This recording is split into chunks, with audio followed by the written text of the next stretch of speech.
I was watching a movie reel of an old talk show back in the day, and the title, it was one of those trash talk shows, but I was watching it to see self-concept because I already knew what was going to go on. It was entitled, My Big Friend Gets More Men Than I Do, and it was showing all these skinny, traditionally attractive women saying, oh, my friend's 10 times bigger than me and they get all the men. And the one girl said it best. She's like, the reason I get men is because of your sour attitude and your low self-esteem, and I have confidence and I know what I have to offer is better than anybody else. I'm telling you right now, energetically, people will feel your vibe. Big, small, tall, thin.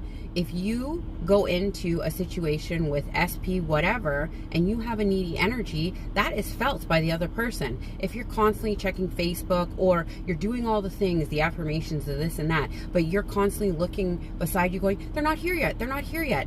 Check why you are so obsessively interested in them showing up in your 3D. If you believe your 4D creates and you're giving it to yourself when you're doing those imaginal acts with your SP and you're engulfing yourself in the feeling of what it's like to be loved, why do you need them to show up in the 3D so bad? Yes, it's beautiful if you can hold hands, go down the street and do things together, but if you're really immersed in that feeling already and you are love, the love that you seek is already within you and you're giving it to yourself, why do you have such a strong, needy attachment to them showing up in the 3D?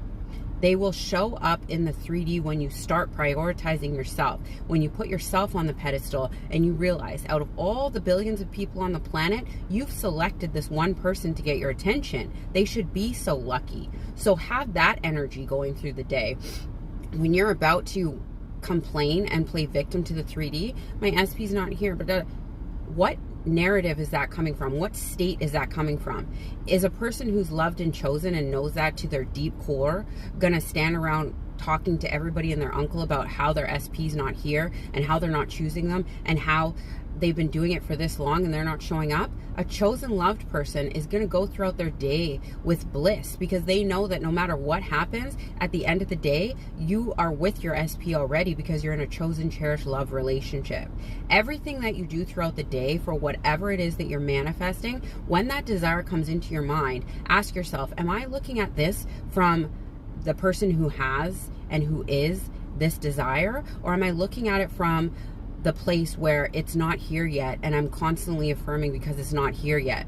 Your brain is not stupid. Your brain knows when you believe something is there and when it's not. So try to come from that whole energy, that healthy whole energy where you know it's yours. You're just doing the affirmations to remind yourself.